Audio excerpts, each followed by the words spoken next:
Shri ममल power जी ग्रंथ फूलना क्रमांक 9 गर्भ 24 गाथा।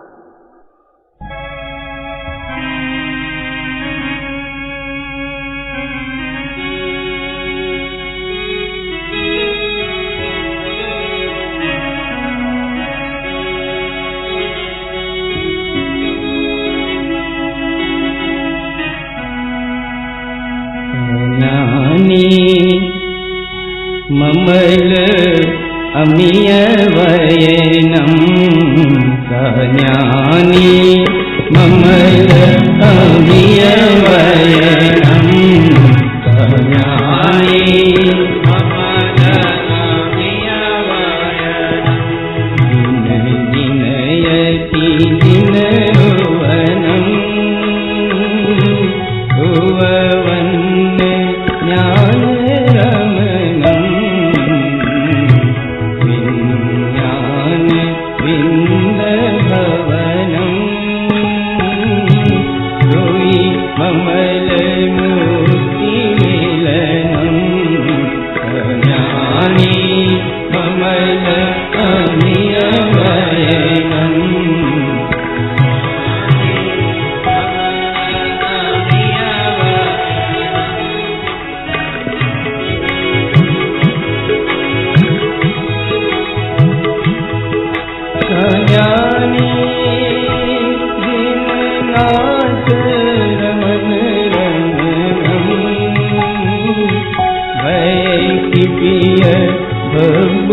मिलनं सज्ञानी अमिय कमल कलनं दीनरंजो सिद्धिगमनं सज्ञानी ममल अमिय वयनं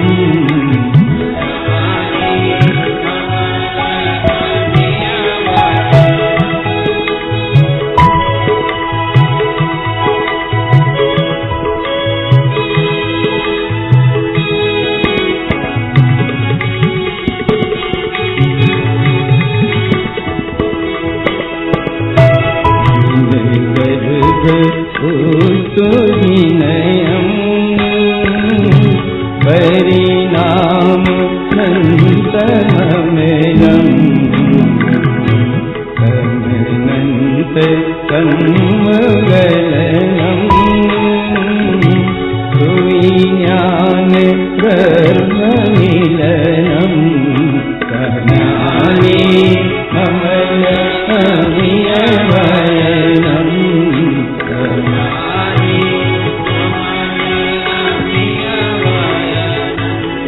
ज्ञान रमन सुरयं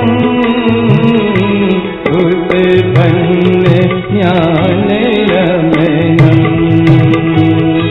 सोवरसु सहज उवनं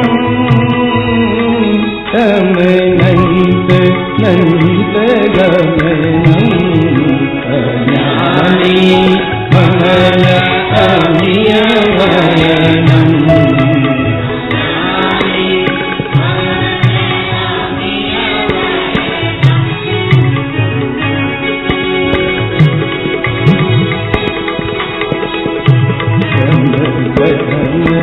परम सुरयं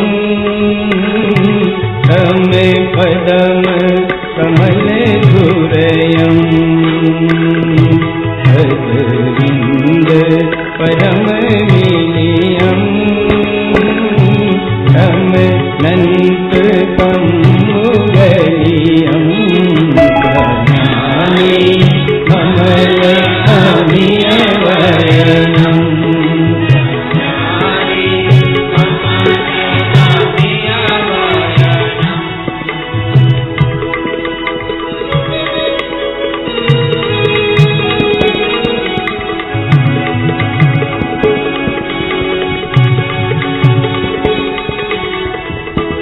महापद्म सुरम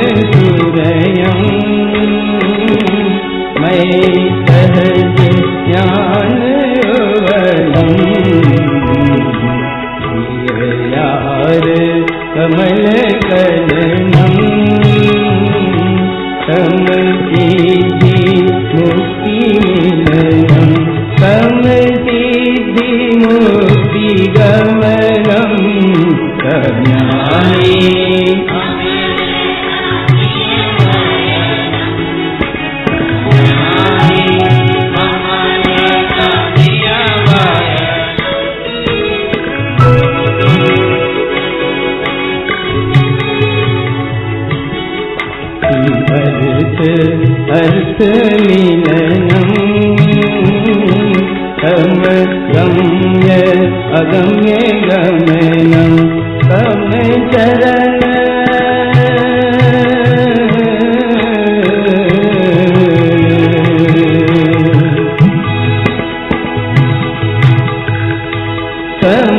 चरण सहज चरणम् अनमोल मुक्ति मिलनम्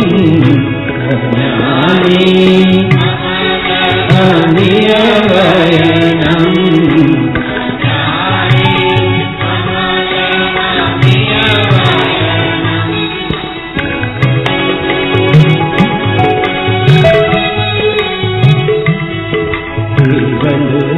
स्वभाव कलियम्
कमल उवनम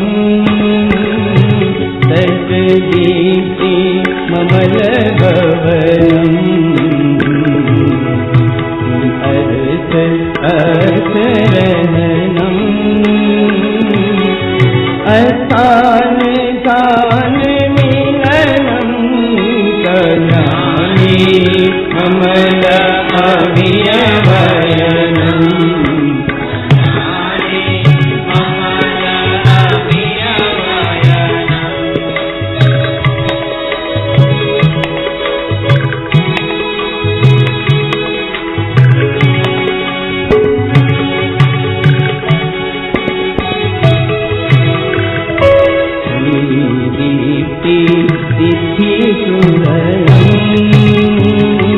परिणाम नंदममलम शांति शुद्ध सुवनम श्रीदीप्ति मुक्ति मिलनम कल्याणी ममल अभियवयनम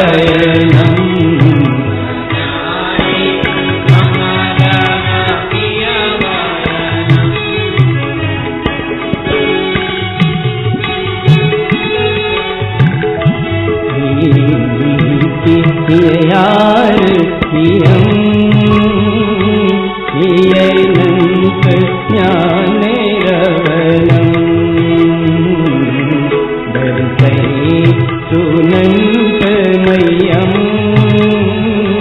प्रिय चरण ज्ञान चरियम कल्याणी कमल अभियवयनम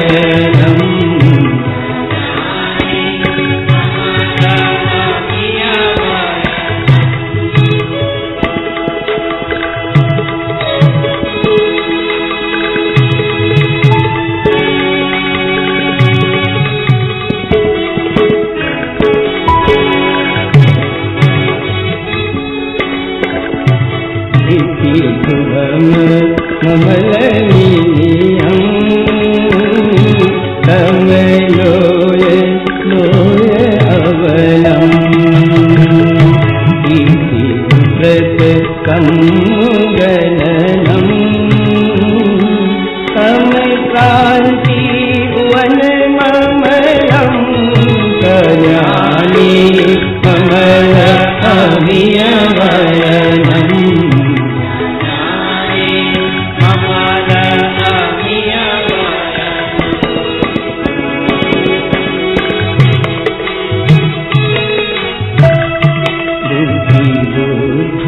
ज्ञान वनम अमनंत नंत गमनम लक्ष्यम अलक्ष्य लक्षणम मयि ममल ज्ञान भवनम कल्याणी ममल अभियवयनम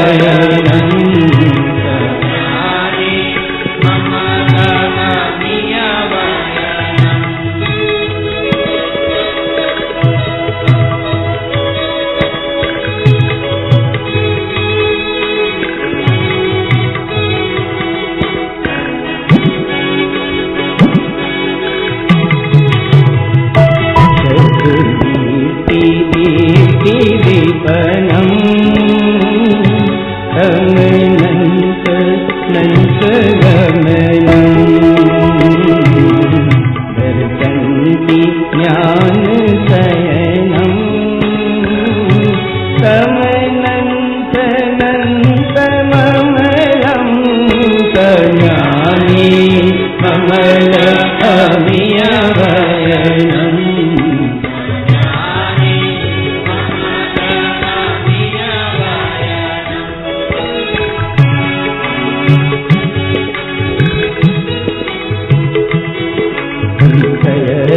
गर्भ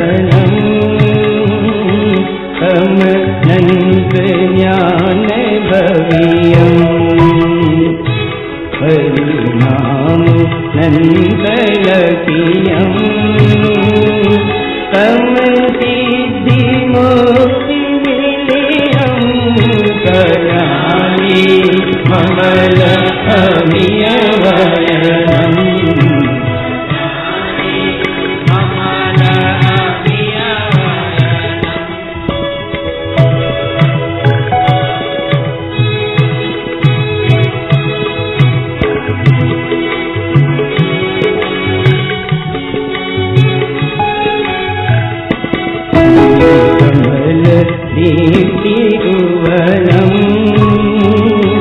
तुयि सहज गम्य गमनम् जोजन सतु सहसम् कमलाख्य भाव सुवनम् कल्याणी कमल अभियवरणम्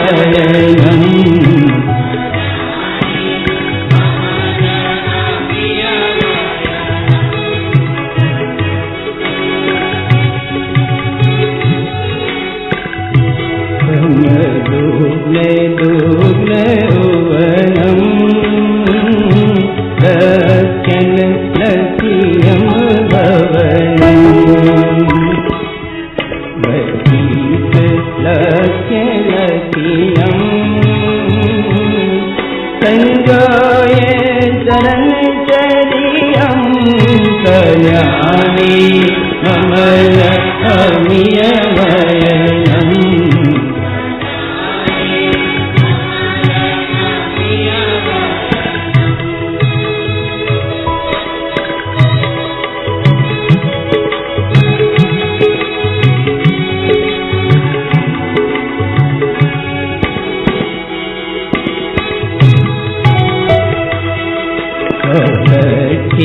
शरण करियम इत्थयर गर्भ मिलनम हरिनाम नंदनमयम उवन मुक्ति मिलनम कल्याणी कमल अभियवरणम्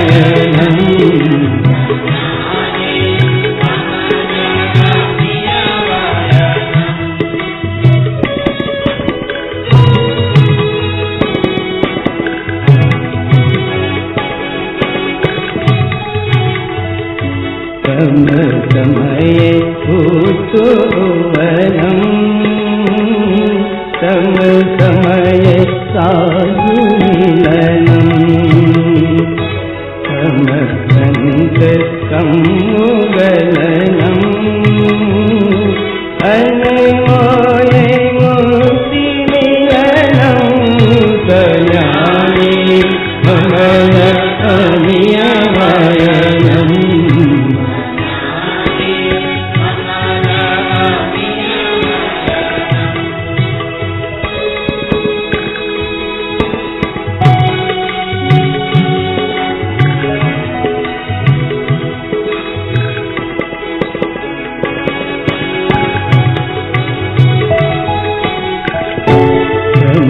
समये शुद्ध सजनम् सहकार वृन्द मिलनम् ज्ञान ज्ञान रवनम् अन्मोय सिद्धि गमनम् कल्याणी कमल अभियवरणम्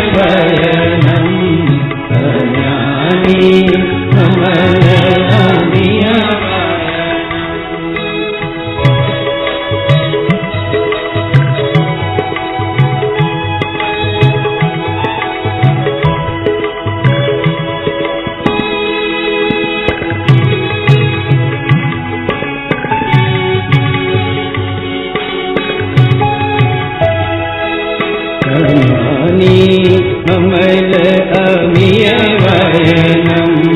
कल्याणी कमल अभियवरणम्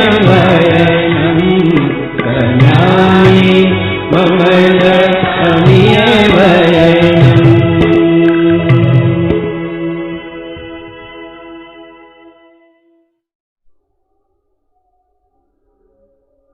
सज्ञानी ममल अमियवरणम् ज्ञानी ममल स्वभाव रूप अमृत वचनों में रमण करता है। अपने अंतर में परमात्म स्वभाव का स्वानुभव रूप अवतरण हुआ है। इस बात को गुरुदेव ने 24वीं में स्पष्ट किया है। 24वीं से यहाँ अभिप्राय इस फूलना की गाथाओं से है। फूलना में 24 गाथाएं हैं, इसलिए इस फूलना का नाम गर्भ 24 दिया है। गर्भ इसलिए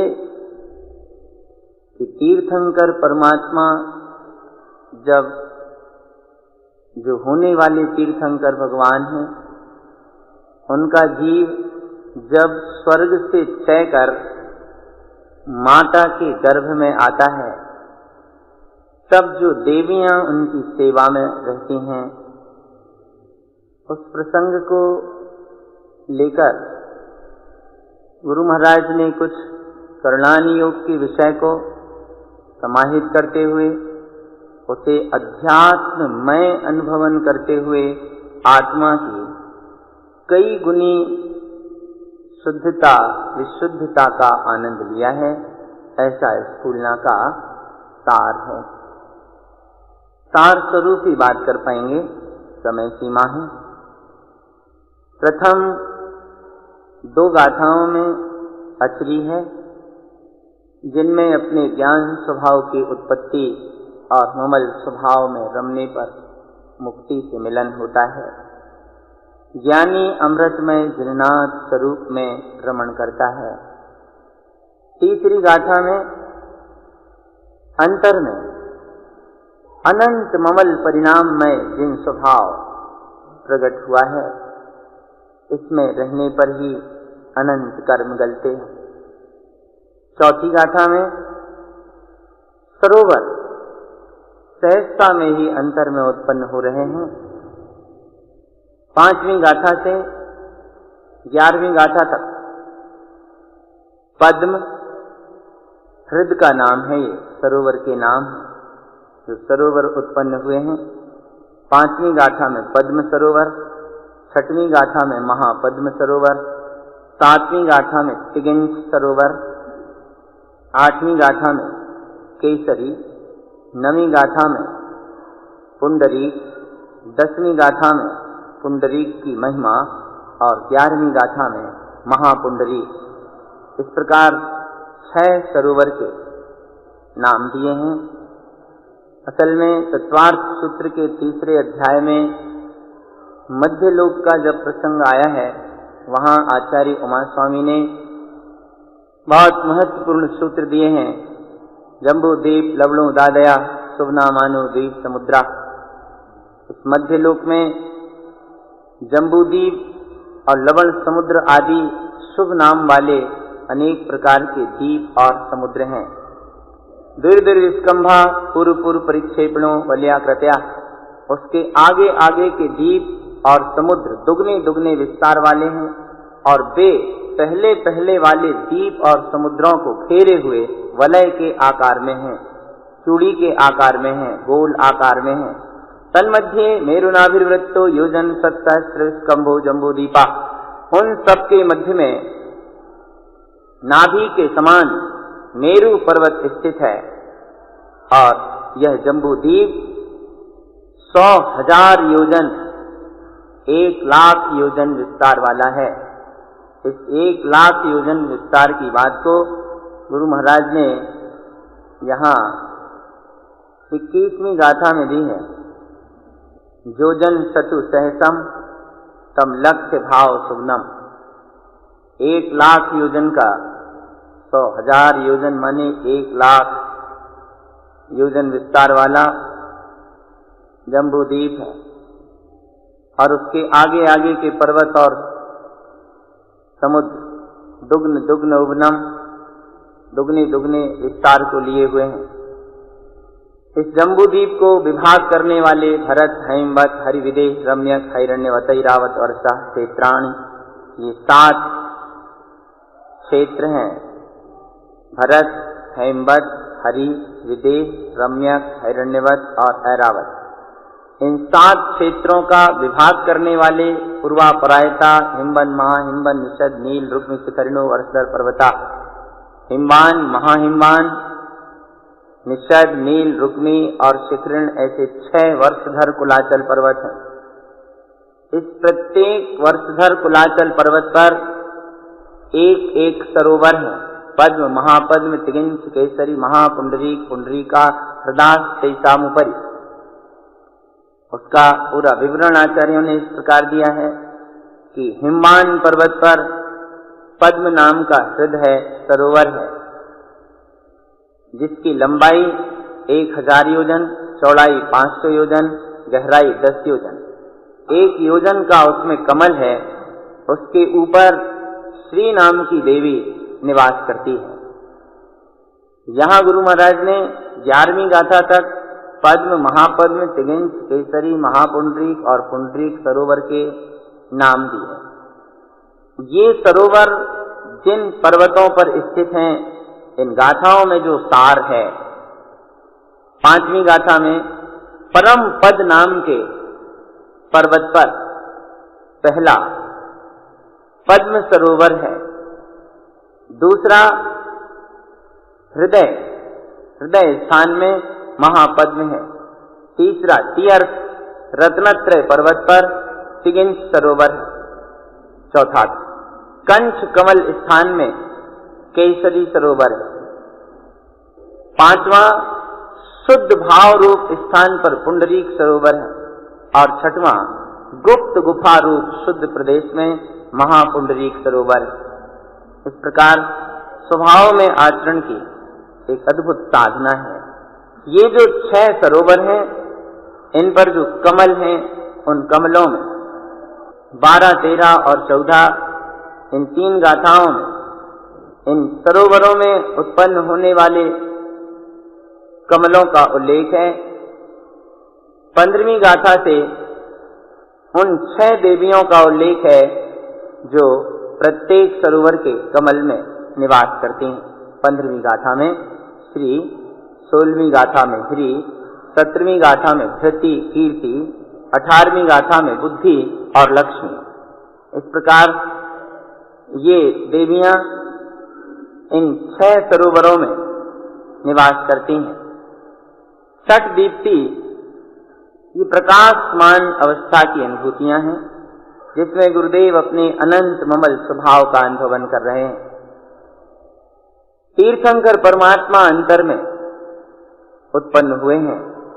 सत्स्वरूप परमात्म स्वभाव अनुभूति में प्रकट हुआ है और सिद्धि मुक्ति का आनंद अनुभवन वर्त रहा है। ये जो साधना गुरुदेव ने इस आगम के माध्यम से की है, ये दुगने दुगने जो आकार हैं, आचार्य कहते हैं कि जितने जितने तुम स्वभाव में रमण करोगे, जितना जितना शुद्धोपयोग में लीन होगे, उतने ही प्रमाण में दुगने दुगने रूप में ये शुद्ध भाव और अपने अंतर की आनंद की अनुभूतियों में वृद्धि होगी। दुगनी दुगनी वृद्धि होती जाएगी। अपने सत स्वरूप में रमो। सब प्रकार का आचरण ममल भाव मुक्ति स्वभाव से मिलन हो जाएगा, कर्म गल जाएंगे। सत्स्वरूप में रहने से मुक्ति की प्राप्ति होगी। ये शुद्ध स्व समय स्वरूप शुद्ध आत्मा ही अपना सर्वस्व है, अपना प्रभु है, अपना परमात्मा स्वरूप है। ज्ञान विज्ञान स्वभाव में रमण करो, इस सत्स्वरूप की अनुमोदना करो, इसी से सिद्धि गमन होगा। गर्भ 24वीं गाथा आगम के एक रहस्य को अध्यात्ममय अनुभव कराने वाली है। आत्मा चैतन्य स्वरूप है, ज्ञान स्वरूप है। इसी ज्ञान स्वभाव को जानना ही धर्म की आराधना है। शरीर, संसार और संयोग सब नाशवान हैं, अभी हैं, कल नहीं रहेंगे। जिस शरीर में हम बैठे हैं, ये आत्मा जिस शरीर को धारण किए हैं, यह शरीर ही छूटना है। फिर अन्य संयोगों की तो बात ही अलग है। जहां देह अपनी नहीं, तहां न अपना कोई। घर संपत्ति पर प्रगट हैं, पर हैं परिजन लोय। शरीर विनाशिक है, आत्मा अविनाशी तत्व है। यही अविनाशी ज्ञान स्वभावी चैतन्य परमात्मा सिद्ध स्वरूपी शुद्धात्मा मैं हूँ, ये श्रद्धान अनुभवन ही जीवन में कल्याण का मार्ग प्रशस्त करता है। नवे फूलनामे गुरुदेव ने आगम के रहस्यों को अध्यात्म की साधना में बनाया है और अपने आत्म स्वरूप की विशिष्ट विशिष्ट अनुभूतियों का आनंद लिया है। सद्गुरु का मार्गदर्शन है अपने लिए। हम भी अपने स्वभाव का लक्ष्य बनाएं और अपने कल्याण का मार्ग प्रशस्त करें। यही श्री गुरु का हम सबको मंगल में सुने।